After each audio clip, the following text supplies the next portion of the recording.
El misterio del Boscombe Valley. Estábamos una mañana sentados mi esposa y yo cuando la doncella trajo un telegrama. Era de Sherlock Holmes y decía lo siguiente: ¿Tiene un par de días libres? Me han telegrafiado desde el oeste de Inglaterra a propósito de la tragedia de Boscombe Valley. Me alegraría que usted me acompañase. Atmósfera y paisaje maravillosos. Salgo de Paddington en el tren de las 11:15. ¿Qué dices a esto, querido?, preguntó mi esposa mirándome directamente. ¿Vas a ir? No sé qué decir. En estos momentos tengo una lista de pacientes bastante larga. Bah, Anstruther se encargará de ellos. Últimamente se te ve un poco pálido. El cambio te sentará bien. ¿Y siempre te han interesado mucho los casos del señor Sherlock Holmes? A ver, sería un desgraciado si no me interesaran. En vista de lo que he ganado con uno solo de ellos. Pero si voy a ir tendré que hacer el equipaje ahora mismo, porque solo me queda media hora. Mi experiencia en la campaña de Afganistán me había convertido por lo menos en un viajero rápido y dispuesto. Mis necesidades eran pocas y sencillas, de modo que en menos de la mitad del tiempo mencionado ya estaba en un coche de alquiler con mi maleta, rodando en dirección a la estación de Paddington. Sherlock Holmes paseaba andén arriba, andén abajo, y su alta y sombría figura parecían aún más alta y sombría a causa de su largo capote gris de viaje y su ajustada gorra de paño. «Ha sido usted verdaderamente amable al venir, Watson», dijo. «Para mí es considerablemente mejor tener al lado a alguien de quien fiarme por completo. La ayuda que se encuentra en el lugar de los hechos o no vale para nada o está influida. Coja usted los 2 asientos del rincón y yo sacaré los billetes». Teníamos todo el compartimento para nosotros, si no contamos un inmenso montón de papeles que Holmes había traído consigo. Estuvo hojeándolos y leyéndolos, con intervalos dedicados a tomar notas y a meditar, hasta que dejamos atrás Reading. Entonces, hizo de pronto con todos ellos una bola gigantesca y la tiró a la rejilla de los equipajes. «¿Ha leído algo acerca del caso?», preguntó. «Pues ni una palabra. No he leído un periódico en varios días. La prensa de Londres no ha publicado relatos muy completos. Acabo de repasar todos los periódicos recientes a fin de hacerme con los detalles. Pero, por lo que he visto, parece tratarse de uno de esos casos sencillos que resultan extraordinariamente difíciles». «Eso suena un poco a paradoja, ¿no?». «Sí, pero es una gran verdad. Lo que se sale de lo corriente constituye casi invariablemente una pista. Cuanto más anodino y vulgar es un crimen, más difícil resulta resolverlo. Sin embargo, en este caso parece haber pruebas de peso contra el hijo del asesinado». «¿Entonces, se trata de un asesinato?». Bueno, eso se supone. Yo no aceptaré nada como seguro hasta que haya tenido ocasión de echar un vistazo en persona. Voy a explicarle en pocas palabras la situación tal y como yo la he entendido. Boscombe Valley es un distrito rural de Hertfordshire, situado no muy lejos de Ross. El mayor terrateniente de la zona es un tal John Turner, que hizo fortuna en Australia y regresó a su país natal hace algunos años. Una de las granjas de su propiedad, la de Hatherley, la tenía arrendada al señor Charles McCarthy, otro ex-australiano. Los dos se habían conocido en las colonias, por lo que no tiene nada de raro que cuando vinieron a establecerse aquí procuraran estar lo más cerca posible el uno del otro. Según parece, Turner era el más rico de los dos, así que McCarthy se convirtió en arrendatario suyo. Pero al parecer seguían tratándose en términos de absoluta igualdad y se los veía mucho juntos. McCarthy tenía un hijo, un muchacho de 18 años, y Turner tenía una hija única de la misma edad, pero a ninguno de los dos les vivía la esposa. Parece ser que evitaban el trato con las familias inglesas de los alrededores y que llevaban una vida retirada, aunque los dos McCarthy eran aficionados al deporte y se los veía con frecuencia en las carreras de la zona. McCarthy tenía 2 sirvientes, un hombre y una muchacha. Turner, sin embargo, disponía de una servidumbre considerable, por lo menos media docena. Esto es todo lo que he podido averiguar sobre las familias. Pasemos ahora a los hechos. El 13 de junio, es decir, el lunes pasado, McCarthy salió de su casa de Hatherley a eso de las 3 de la tarde y fue caminando hasta el estanque de Boscombe, una especie de laguito formado por un ensanchamiento del arroyo que corre por el valle del Boscombe. Por la mañana había estado con su criado en Ross y le había dicho que tenía que darse prisa porque a las 3 tenía una cita importante, una cita de la que no regresó vivo. Desde la casa de Hatherley hasta el estanque de Boscombe hay como un cuarto de milla, y 2 personas le vieron pasar por ese terreno. Una fue una anciana, cuyo nombre no se menciona, y la otra fue William Crowther, un guarda de caza que está al servicio del señor Turner. Los 2 testigos aseguran que el señor McCarthy iba caminando solo. El guarda, sin embargo, añade que a los pocos minutos de haber visto pasar al señor McCarthy, vio pasar a su hijo en la misma dirección con una escopeta bajo el brazo. En su opinión, el padre todavía estaba al alcance de la vista y el hijo iba siguiéndolo. No volvió a pensar en el asunto hasta que por la tarde se enteró de la tragedia que había ocurrido.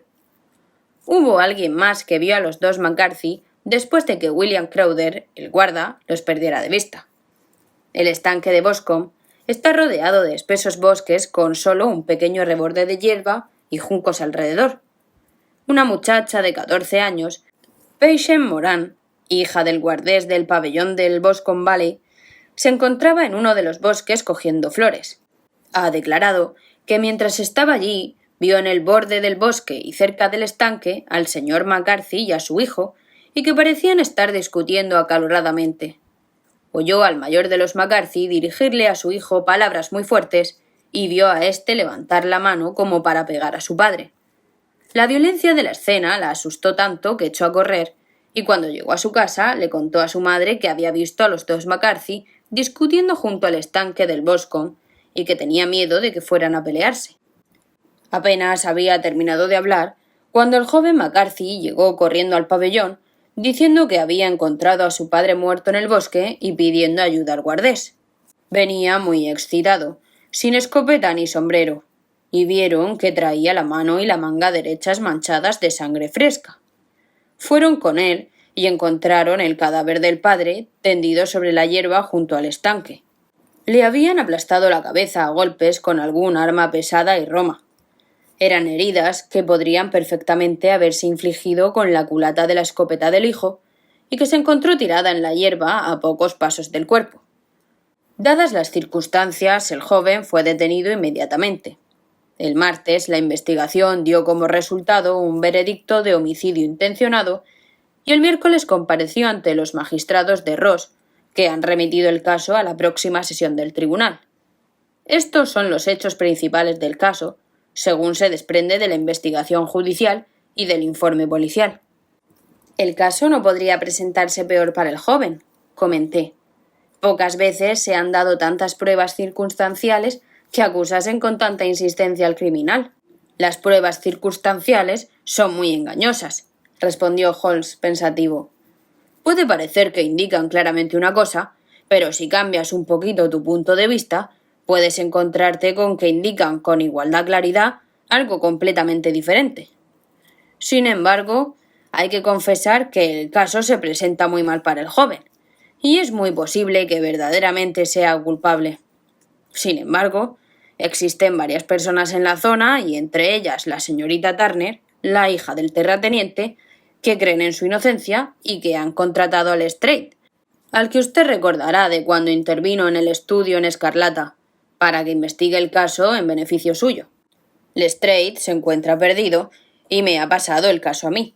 Y esta es la razón de que 2 caballeros de edad mediana vuelen en este momento hacia el oeste a 50 millas por hora en lugar de digerir tranquilamente su desayuno en casa.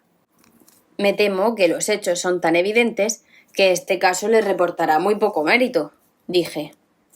No hay nada tan engañoso como un hecho evidente, respondió riendo. Además, bien podemos tropezar con algún otro hecho evidente que no le resultara tan evidente al señor Lestrade. Me conoce usted lo suficientemente bien como para saber que no fanfarroneo al decir que soy capaz de confirmar o echar por tierra su teoría valiéndome de medios que él es totalmente incapaz de emplear o incluso de comprender. Por usar un ejemplo más a mano, puedo advertir con toda claridad que la ventana de su cuarto está situada a la derecha, y dudo mucho que el señor Lestrade se hubiera fijado en un detalle tan evidente como ese. Pero ¿cómo demonios? Mi querido amigo, le conozco bien. Conozco la pulcritud militar que le caracteriza. Se afeita usted todas las mañanas, y en esta época del año se afeita a la luz del sol. Pero como su afeitado va siendo cada vez menos perfecto a medida que avanzamos hacia la izquierda, hasta hacerse positivamente chapucero a la altura del ángulo de la mandíbula, no puede caber duda de que ese lado está peor iluminado que el otro. No puedo concebir que un hombre como usted se diera por satisfecho con ese resultado si pudiera verse ambos lados con la misma luz. Esto lo digo solo a manera de ejemplo trivial de observación y deducción, ¿eh? En eso consiste mi oficio, y es bastante posible que pueda resultar de alguna utilidad en el caso que nos ocupa. Hay 1 o 2 detalles menores que salieron a relucir en la investigación y que vale la pena considerar. ¿Ah, sí? ¿Cómo qué? Pues parece que la detención no se produjo en el acto, sino después de que el joven regresara a la granja Hatherley. Cuando el inspector de policía le comunicó que estaba detenido, repuso que no le sorprendía y que no se merecía otra cosa.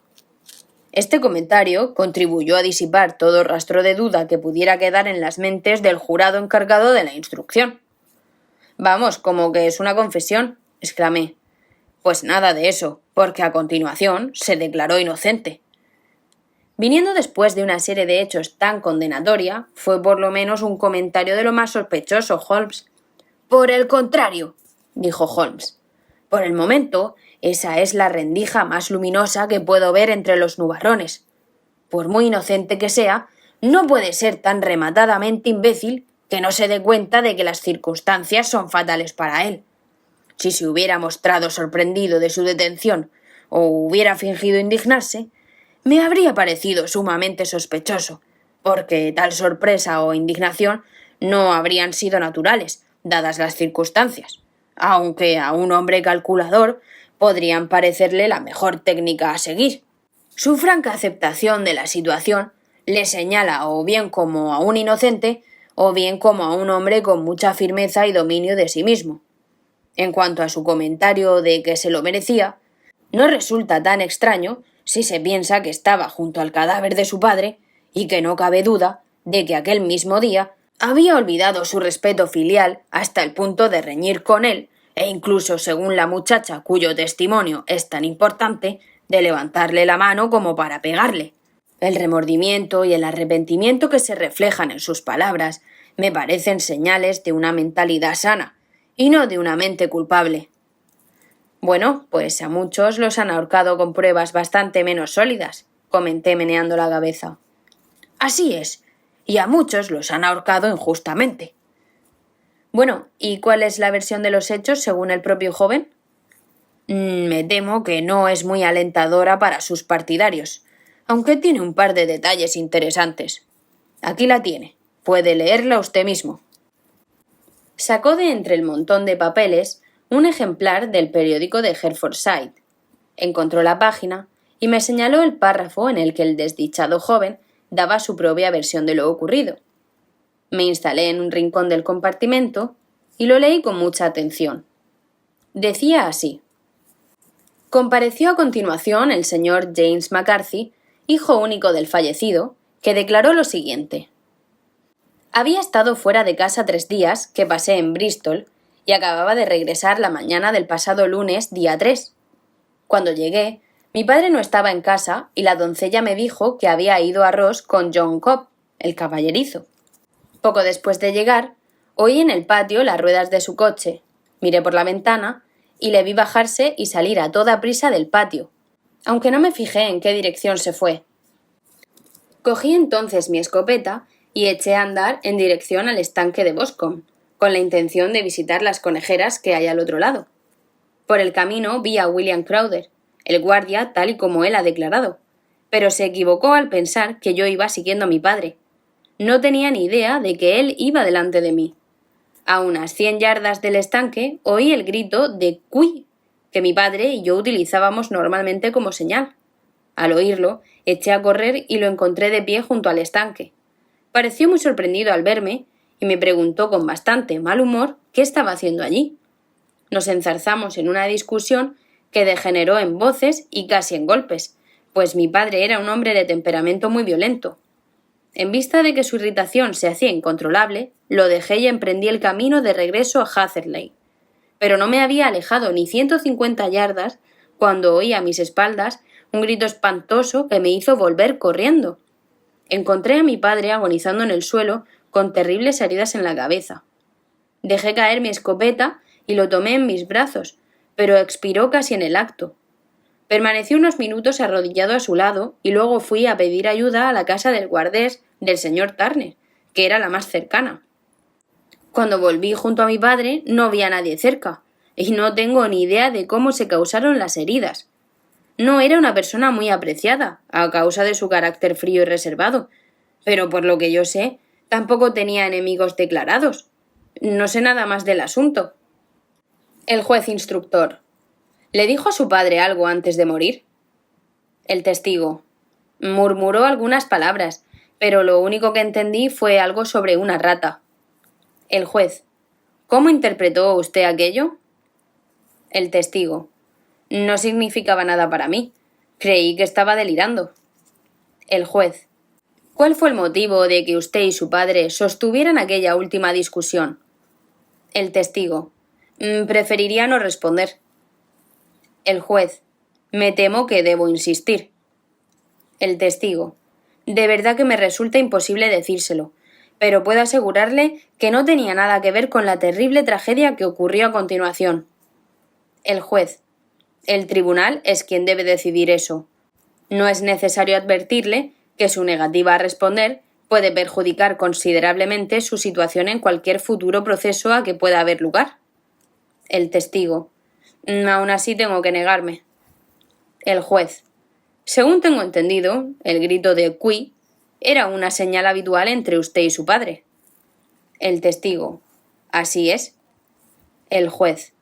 En tal caso, ¿cómo es que dio el grito antes de verle a usted, cuando ni siquiera sabía que había regresado usted de Bristol?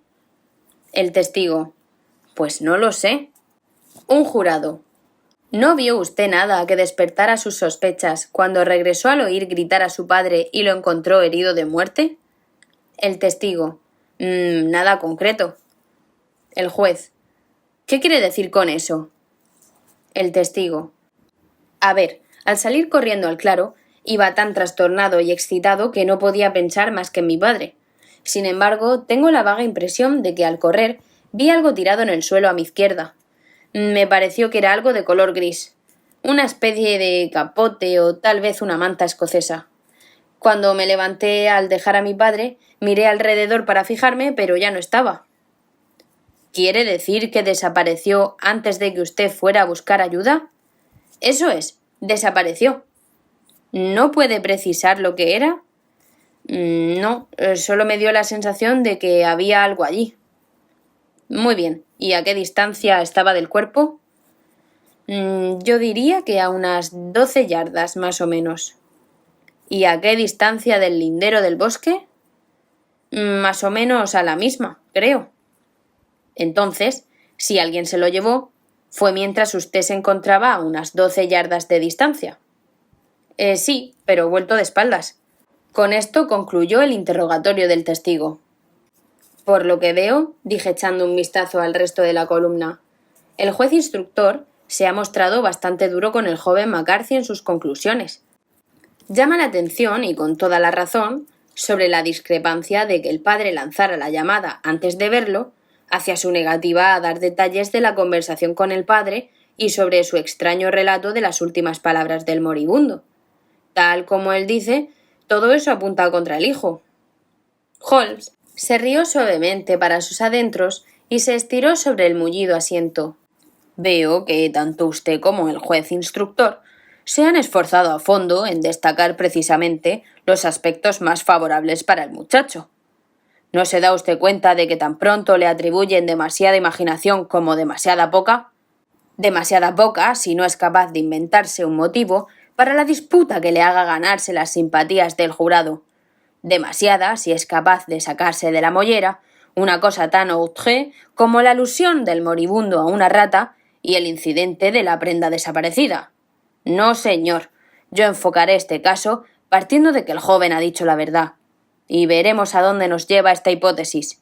Y ahora, aquí tengo mi Petrarca de bolsillo, y no pienso decir ni una palabra más sobre el caso hasta que lleguemos al lugar de los hechos.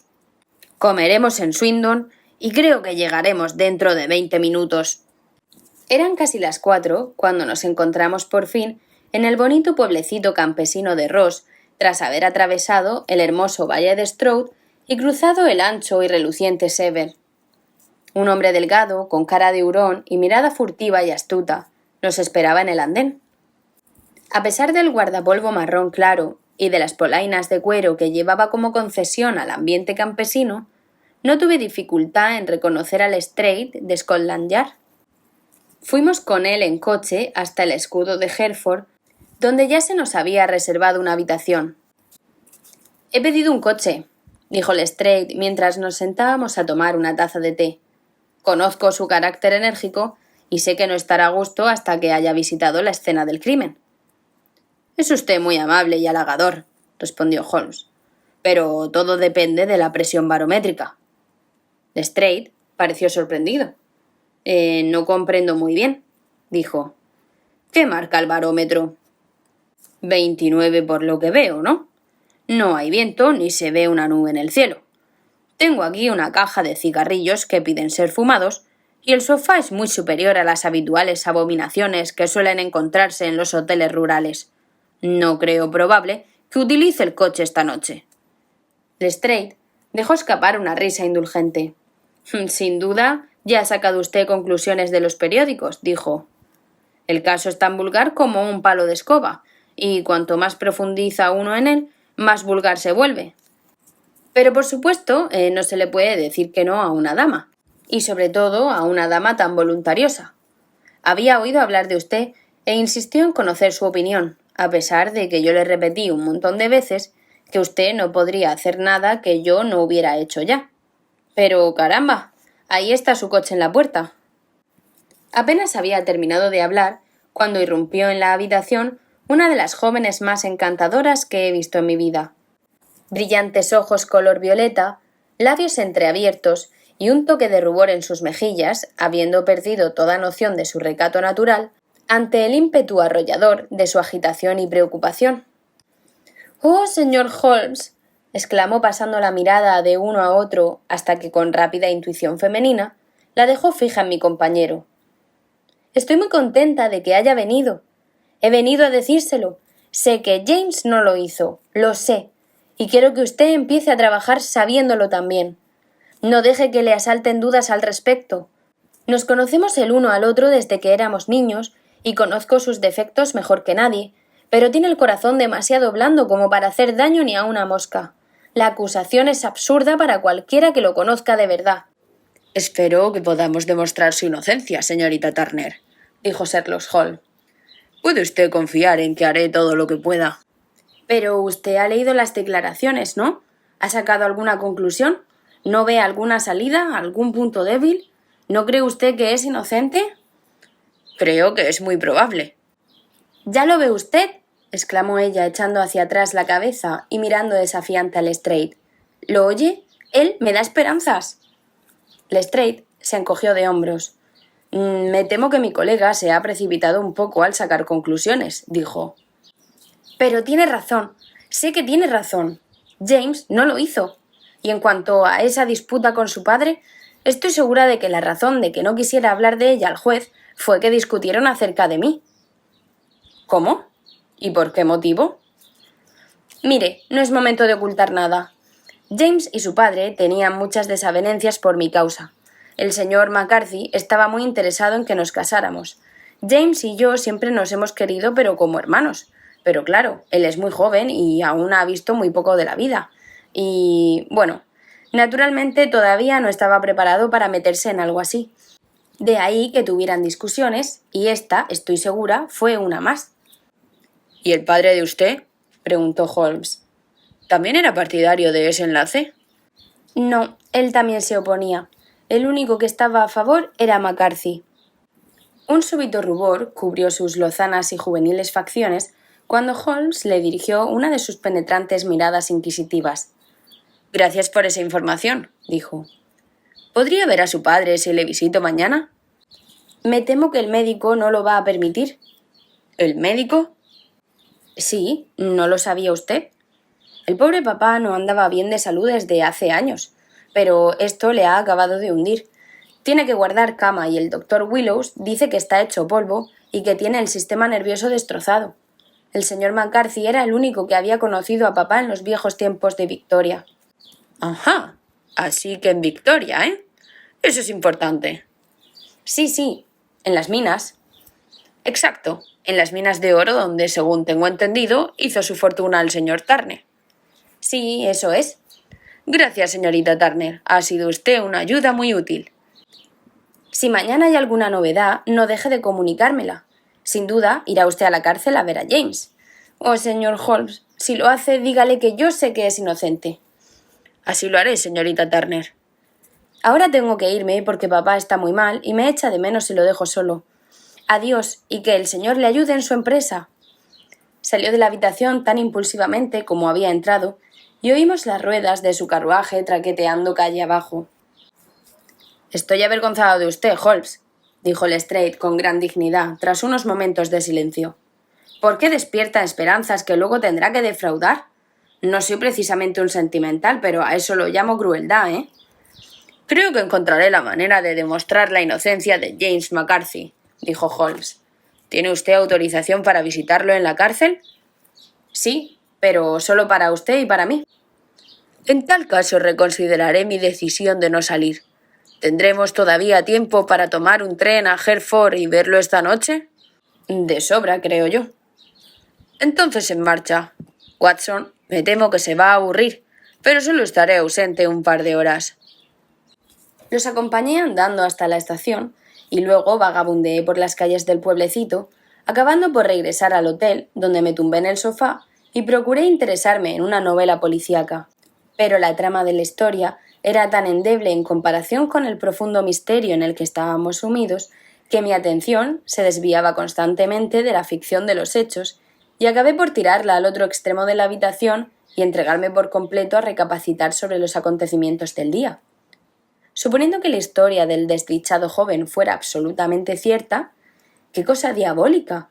¡Qué calamidad absolutamente imprevista y extraordinaria podía haber ocurrido entre el momento en el que se separó de su padre y el instante en el que, atraído por sus gritos, volvió corriendo al claro? Había sido algo terrible y mortal. ¿Pero qué? ¿Podrían mis instintos médicos deducir algo de la índole de las heridas? Tiré de la campanilla y pedí que me trajeran el periódico semanal del condado, que contenía una crónica textual de la investigación. En la declaración del forense se afirmaba que el tercio posterior del parietal izquierdo y la mitad izquierda del occipital habían sido fracturados por un fuerte golpe asestados con un objeto romo. Señalé el lugar en mi propia cabeza. Evidentemente, aquel golpe tenía que haberse asestado por detrás.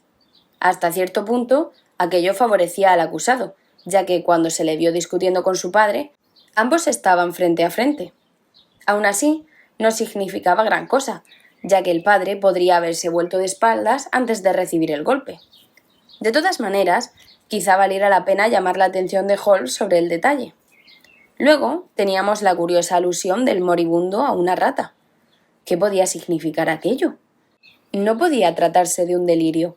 Un hombre que ha recibido un golpe mortal no suele delirar.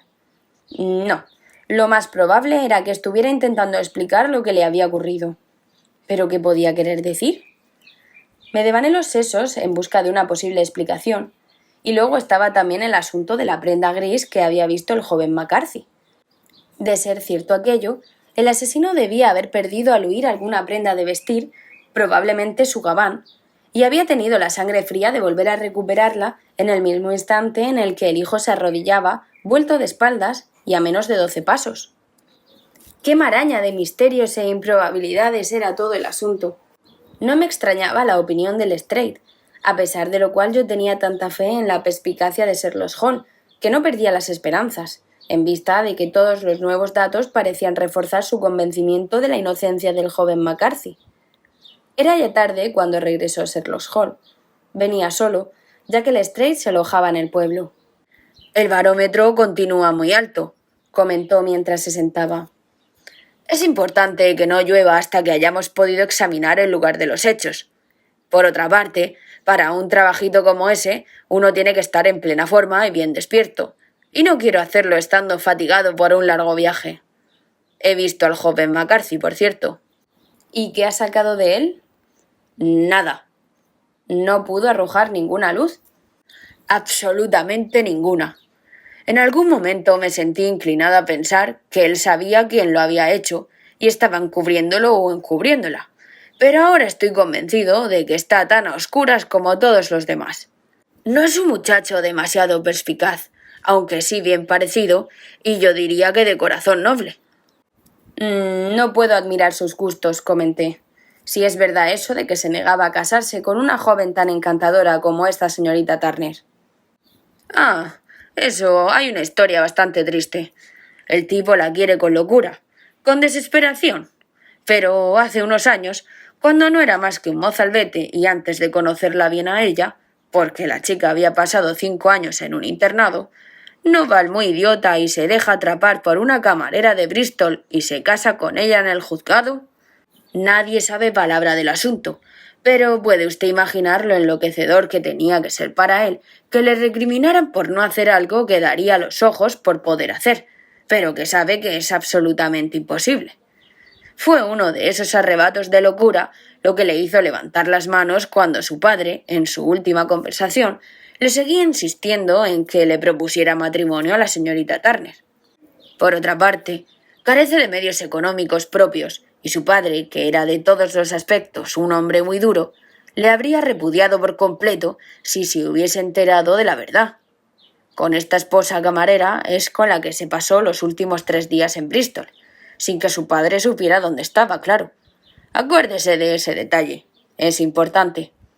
Sin embargo, no hay mal que por bien no venga, ya que la camarera, al enterarse por los periódicos de que el chico se ha metido en un grave aprieto y es posible que lo ahorquen, ha roto con él y le ha escrito comunicándole que ya tiene un marido en los astilleros de Bermudas, de modo que no existe un verdadero vínculo entre ellos. Creo que esta noticia ha bastado para consolar al joven McCarthy de todo lo que ha sufrido. Pero si él es inocente, entonces ¿quién lo hizo? Eso. ¿Quién? Quiero llamar su atención muy concretamente hacia 2 detalles. El primero, que el hombre asesinado tenía una cita con alguien en el estanque y que este alguien no podía ser su hijo, porque el hijo estaba fuera y él no sabía cuándo iba a regresar. El segundo, que a la víctima se le oyó gritar «Cuy», aunque aún no sabía que su hijo había regresado. Estos son los 2 puntos cruciales de los que depende el caso. Y ahora, si no le importa, hablemos de George Meredith y dejemos los detalles secundarios para mañana. Tal como Holmes había previsto, no llovió, y el día amaneció despejado y sin nubes. A las 9 en punto, Lestrade pasó a recogernos en el coche y nos dirigimos a la granja Hatherley, en el estanque del Boscombe. «Hay malas noticias esta mañana», comentó Lestrade. «Dicen que el señor Turner, el propietario, está tan enfermo que no hay esperanzas de que viva». «Supongo que será ya bastante mayor», dijo Holmes. «Pues unos 60 años. Pero la vida en las colonias le destrozó el organismo, y llevaba bastante tiempo muy flojo de salud. Este suceso le ha afectado de muy mala manera. Era un viejo amigo de McCarthy, y podríamos añadir que su gran benefactor, pues me he enterado de que no le cobraba renta por la granja Hatherley». «¿De veras?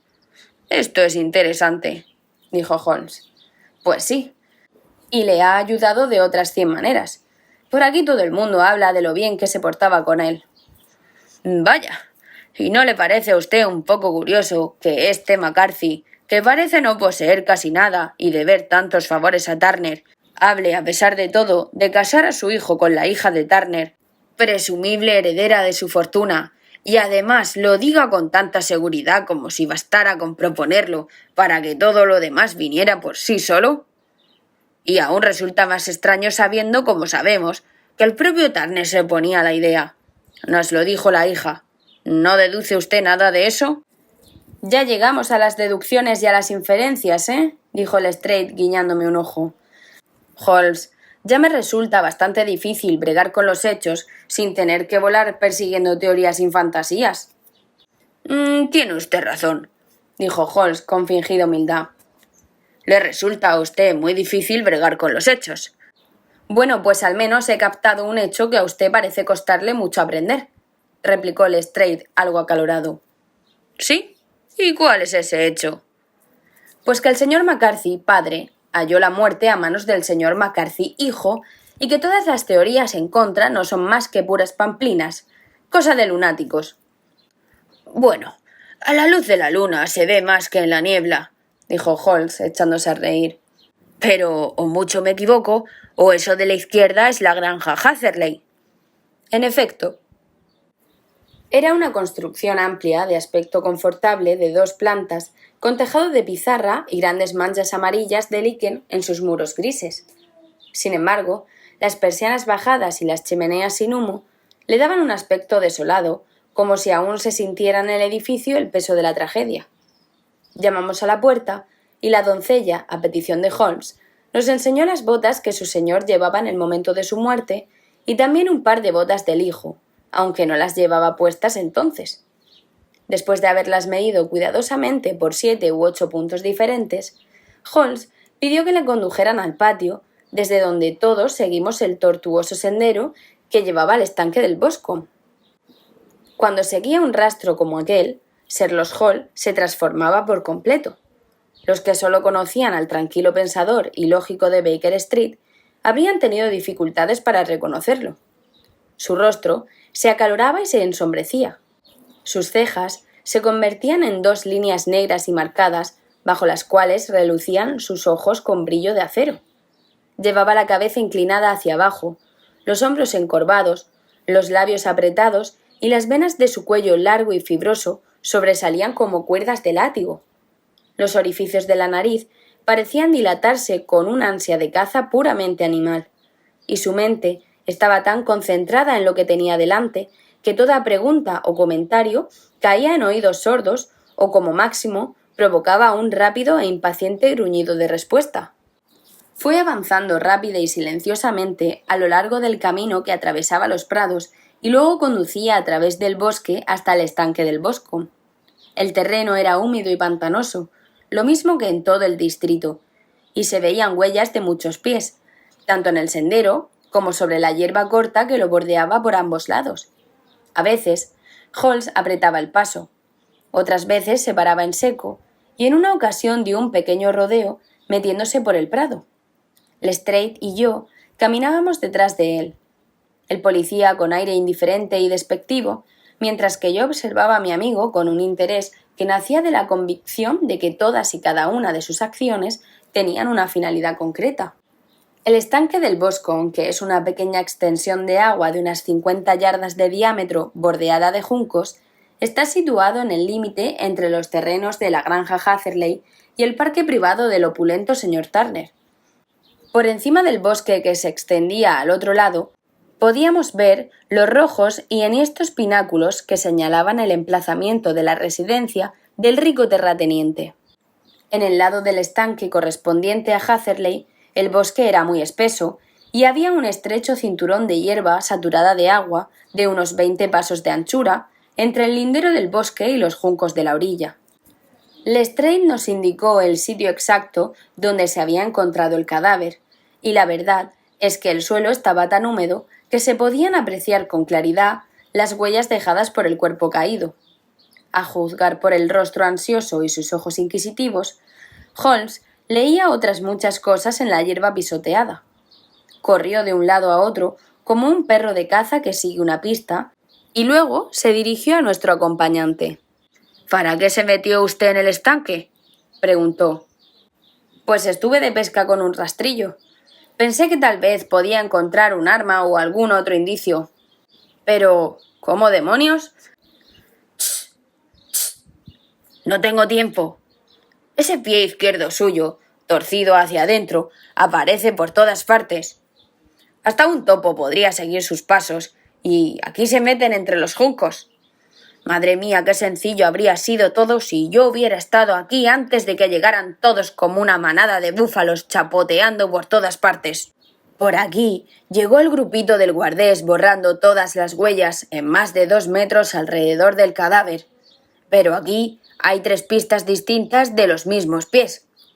Sacó una lupa y se tendió sobre el impermeable para ver mejor, sin dejar de hablar más para sí mismo que para nosotros. Son los pies del joven McCarthy. 2 veces andando y una corriendo tan aprisa que las puntas están marcadas y los tacones apenas se ven. Esto concuerda con su relato. Echó a correr al ver a su padre en el suelo. Y aquí tenemos las pisadas del padre cuando andaba de un lado a otro. ¿Y esto qué es? Ah, la culata de la escopeta del hijo que se apoyaba en ella mientras escuchaba. ¡Ajá! ¿Qué tenemos aquí? Pasos de puntillas, pasos de puntillas. Y además unas botas bastante raras, de puntera cuadrada. Vienen, van, vuelven a venir. Por supuesto a recoger el abrigo. Ahora bien, ¿de dónde venían? Corrió de un lado a otro, perdiendo a veces la pista y volviéndola a encontrar, hasta que nos adentramos bastante en el bosque y llegamos a la sombra de una enorme haya, el árbol más grande de los alrededores. Holmes siguió la pista hasta detrás del árbol y se volvió a tumbar boca abajo, con un gritito de satisfacción. Se quedó allí durante un buen rato, levantando las hojas y las ramitas secas, recogiendo en un sobre algo que a mí me pareció polvo, y examinando con la lupa no solo el suelo, sino también la corteza del árbol hasta donde pudo alcanzar. Tirada entre el musgo, había una piedra de forma irregular, que también examinó atentamente, guardándosela luego. A continuación, siguió un sendero que atravesaba el bosque hasta salir a la carretera, donde se perdían todas las huellas. Ha sido un caso sumamente interesante, comentó volviendo a su forma de ser habitual. Imagino que esa casa gris de la derecha debe ser el pabellón del guarda. Creo que voy a entrar a cambiar unas palabras con Morán y tal vez escribir una notita. Una vez hecho eso, podemos volver para comer. Ustedes pueden ir andando hasta el coche, que yo me reuniré con ustedes enseguida. Tardamos unos 10 minutos en llegar hasta el coche y emprender el regreso a Ross. Holmes seguía llevando la piedra que había recogido en el bosque. Puede que esto le interese, Lestrade, comentó enseñándosela. Con esto se cometió el asesinato. ¿Ah, sí? Pues no veo ninguna señal. No las hay. ¿Y entonces cómo sabe que fue esa piedra? Debajo de ella, la hierba estaba crecida. Solo llevaba unos días tirada allí. No se veía que hubiera sido arrancada de ningún sitio próximo. Su forma corresponde a las heridas. No hay rastro de ninguna otra arma. Muy bien. ¿Y el asesino? El asesino es un hombre alto, zurdo, que cojea un poco de la pierna derecha, lleva botas de caza con suela gruesa y un capote gris. Fuma cigarros indios con boquilla y lleva una navaja mellada en el bolsillo. Hay otros varios indicios, pero estos deberían ser suficientes para avanzar en nuestra investigación. Lestrade se echó a reír. Me temo que continuó siendo escéptico, dijo. Las teorías están muy bien, pero nosotros tenemos que vérnoslas con un tozudo jurado británico. Nous verrons, respondió Holmes muy tranquilo. Usted siga su método, que yo seguiré el mío. Estaré ocupado esta tarde y probablemente regresaré a Londres en el tren de la noche. ¿Dejando el caso sin terminar? No, el caso estará terminado. ¿Pero el misterio? El misterio está resuelto.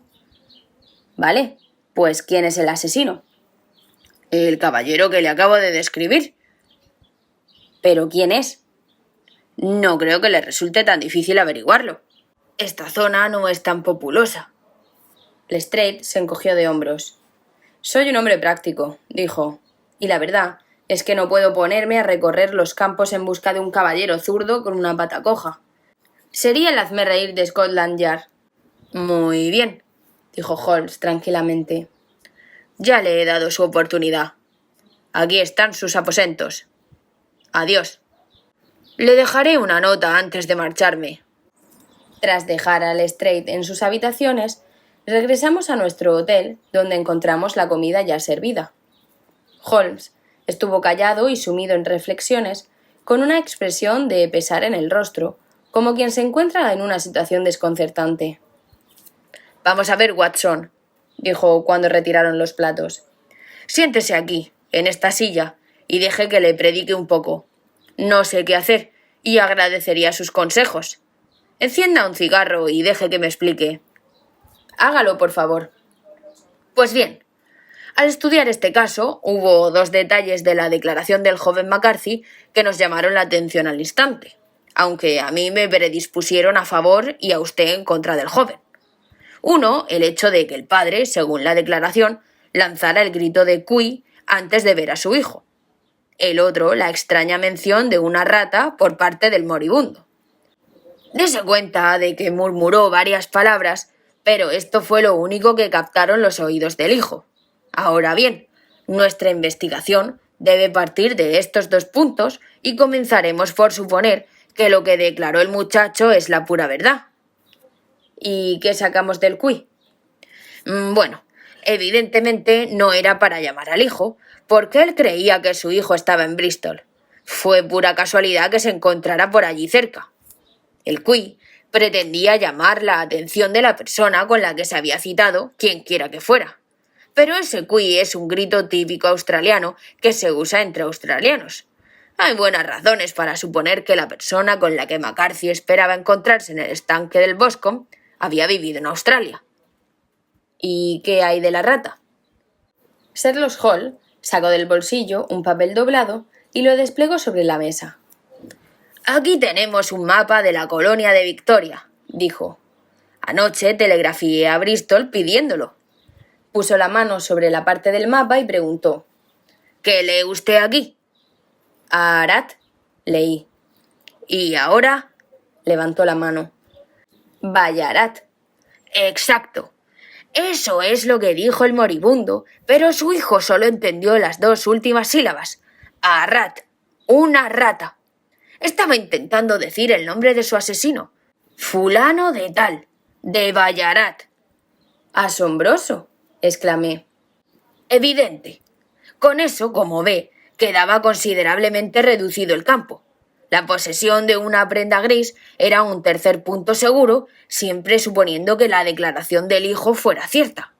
Ya hemos pasado de la pura incertidumbre a la idea concreta de un australiano de Ballarat con un capote gris. Desde luego.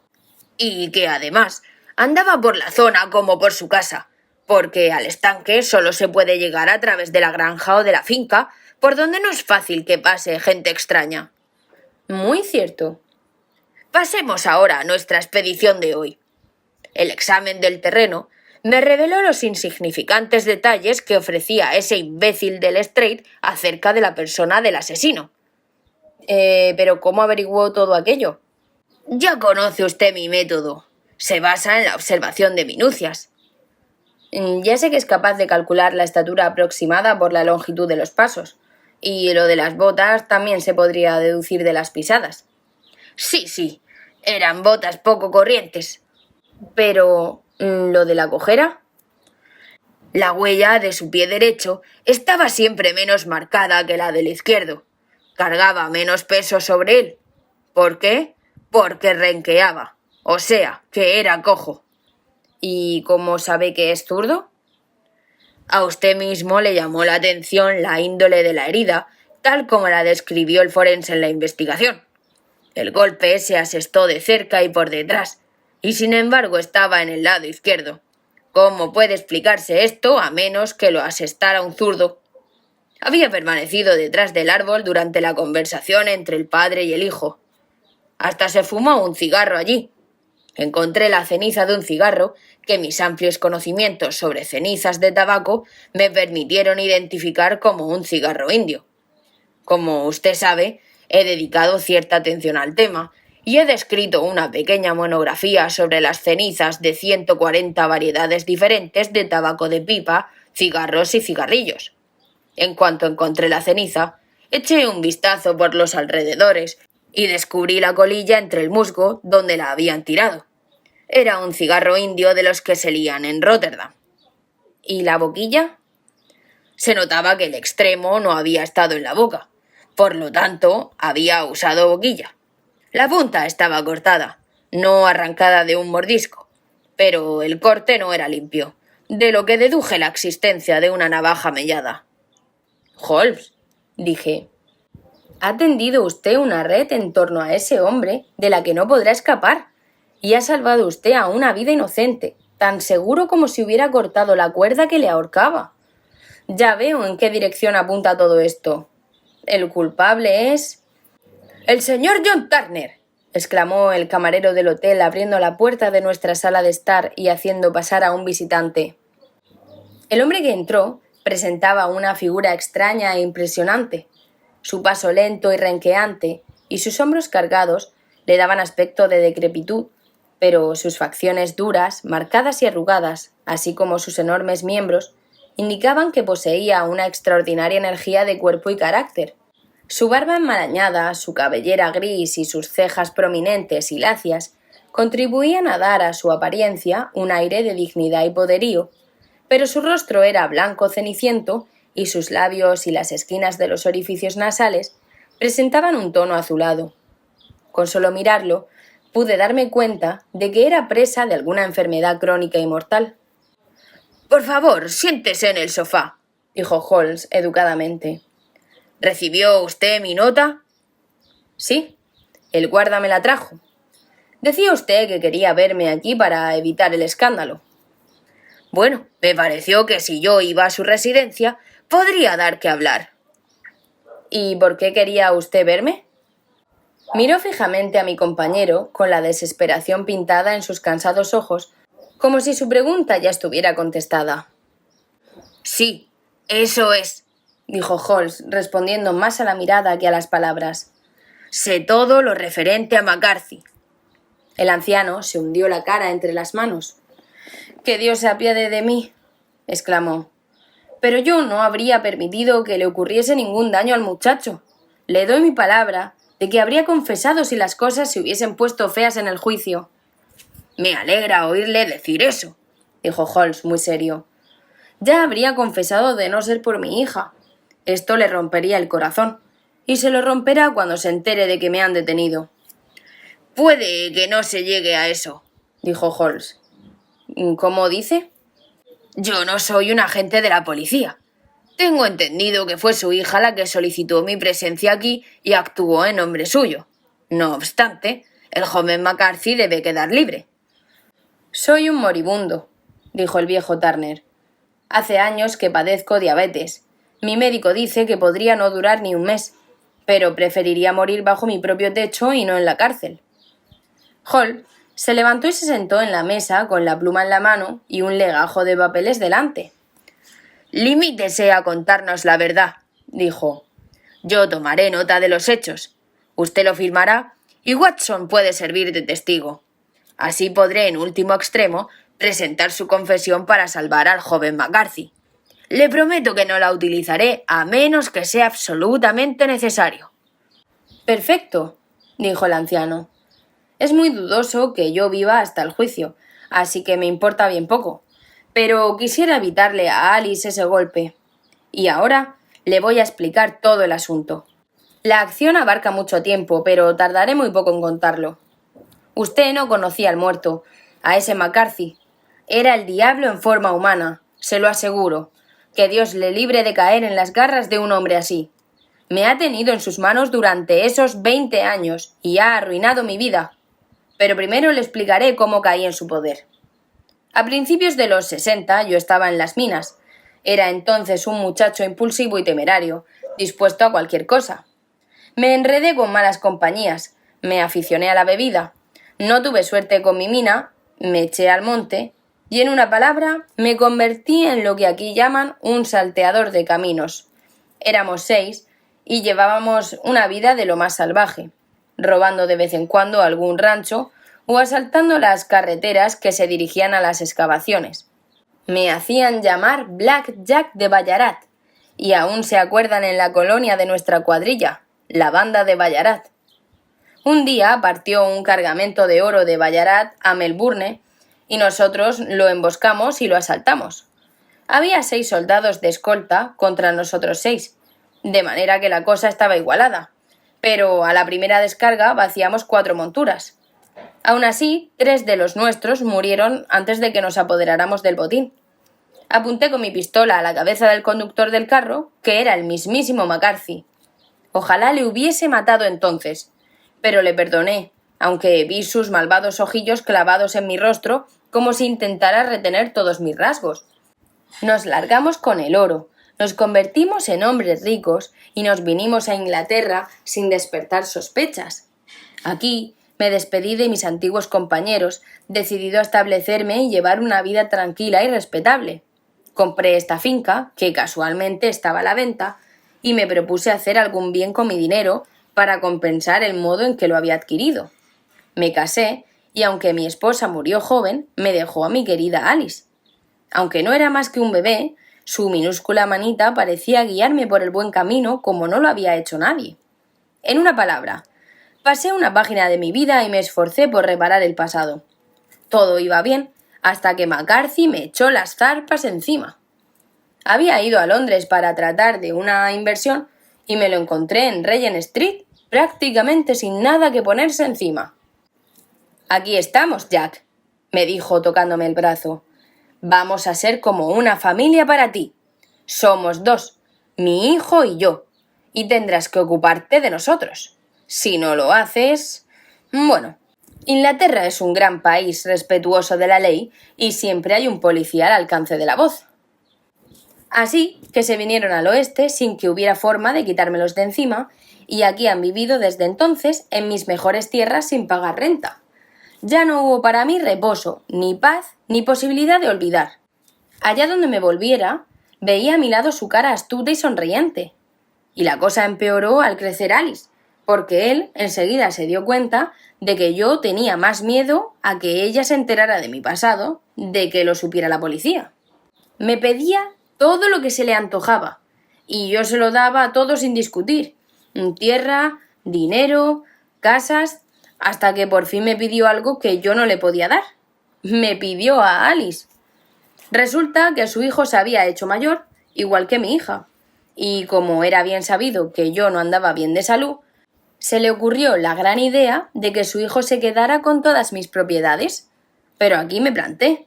No estaba dispuesto a que su maldita estirpe se mezclara con la mía.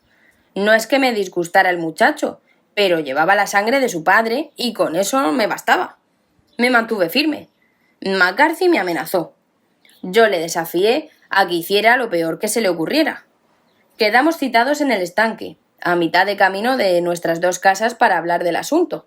Cuando llegué allí, lo encontré hablando con su hijo, de modo que encendí un cigarro y esperé detrás de un árbol a que se quedara solo. Pero según le oí hablar, iba saliendo a flote todo el odio y el rencor que yo llevaba dentro. Estaba instando a su hijo a que se casara con mi hija con tan poca consideración por lo que ella pudiera opinar como si se tratara de una buscona de la calle. Me volvía loco al pensar que yo y todo lo que yo más quería estábamos en poder de un hombre semejante. ¿No había forma de romper las ataduras? Me quedaba poco de vida y estaba desesperado. Aunque conservaba las facultades mentales y la fuerza de mis miembros, sabía que mi destino estaba sellado. Pero, ¿qué recuerdo dejaría y qué sería de mi hija? Las 2 cosas podrían salvarse si conseguía hacer callar aquella maldita lengua. Lo hice, señor Holmes, y volvería a hacerlo. Aunque mis pecados han sido muy graves, he vivido un martirio para purgarlos. Pero que mi hija cayera en las mismas redes que a mí me esclavizaron era más de lo que yo podía soportar. No sentí más remordimientos al golpearlo que si se hubiera tratado de una alimaña repugnante y venenosa. Sus gritos hicieron volver al hijo, pero yo ya me había refugiado en el bosque, aunque tuve que regresar a por el capote que había dejado caer al huir. Esta es, caballeros, la verdad de todo lo ocurrido. Bien, no me corresponde a mí juzgarle, dijo Holmes mientras el anciano firmaba la declaración escrita que acababa de realizar. Y ruego a Dios que nunca nos veamos expuestos a semejante tentación. Espero que no, señor. ¿Y qué se propone usted hacer ahora? En vista de su estado de salud, nada. Usted mismo se da cuenta de que pronto tendrá que responder de sus acciones ante un tribunal mucho más alto que el de lo penal. conservaré su confesión, y si McCarthy resulta condenado, me veré obligado a utilizarla. De no ser así, jamás la verán ojos humanos, y su secreto, tanto si vive usted como si muere, estará a salvo con nosotros. Adiós, pues, dijo el anciano solemnemente. Cuando les llegue la hora, su lecho de muerte se les hará más llevadero al pensar en la paz que han aportado al mío. Y salió de la habitación tambaleándose, con toda su gigantesca figura sacudida por temblores. —¡Que Dios nos asista! —exclamó Sherlock Holmes después de un largo silencio. ¿Por qué el destino les gasta tales jugarretas a los pobres gusanos indefensos? Siempre que me encuentro un caso así, no puedo evitar acordarme de las palabras de Baxter y decir: «Allá va Sherlock Holmes, por la gracia de Dios». James McCarthy resultó absuelto en el juicio gracias a una serie de alegaciones que Holmes preparó y sugirió al abogado defensor. El viejo Turner aún vivió 7 meses después de nuestra entrevista, pero ya falleció, y todo parece indicar que el hijo y la hija vivirán felices y juntos, ignorantes al negro nubarrón que envuelve su pasado.